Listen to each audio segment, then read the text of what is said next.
Okay, so part 3. In part 3, we're going to kind of put this all together. So I have an acetate strip here, and I'm going to rub it with the cotton again. So this one I'm going to rub and get a charge on it.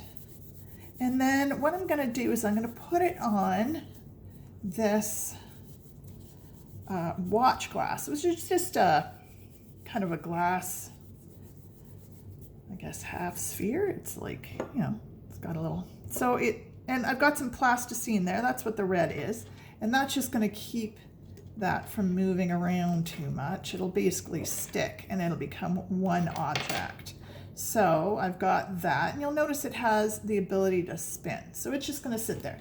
Then I'm going to take another piece of acetate and I'm going to rub it with the same piece of cotton. Now both of these are made out of the same material. So when I charge them, they will have the same charge. It doesn't matter if they're both positive or both negative. What's important in this lab is to understand they both have the same charge. So that one has a charge and now this one has a charge.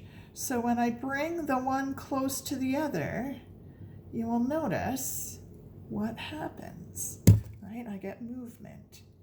So you can see it rotate. Now you'll notice it doesn't happen when I'm really far away, but as I get closer, that's when it reacts. So there we go. So that's with the acetate and acetate. The last one I'm going to do is I'm now going to take my ebonite rod with my fur.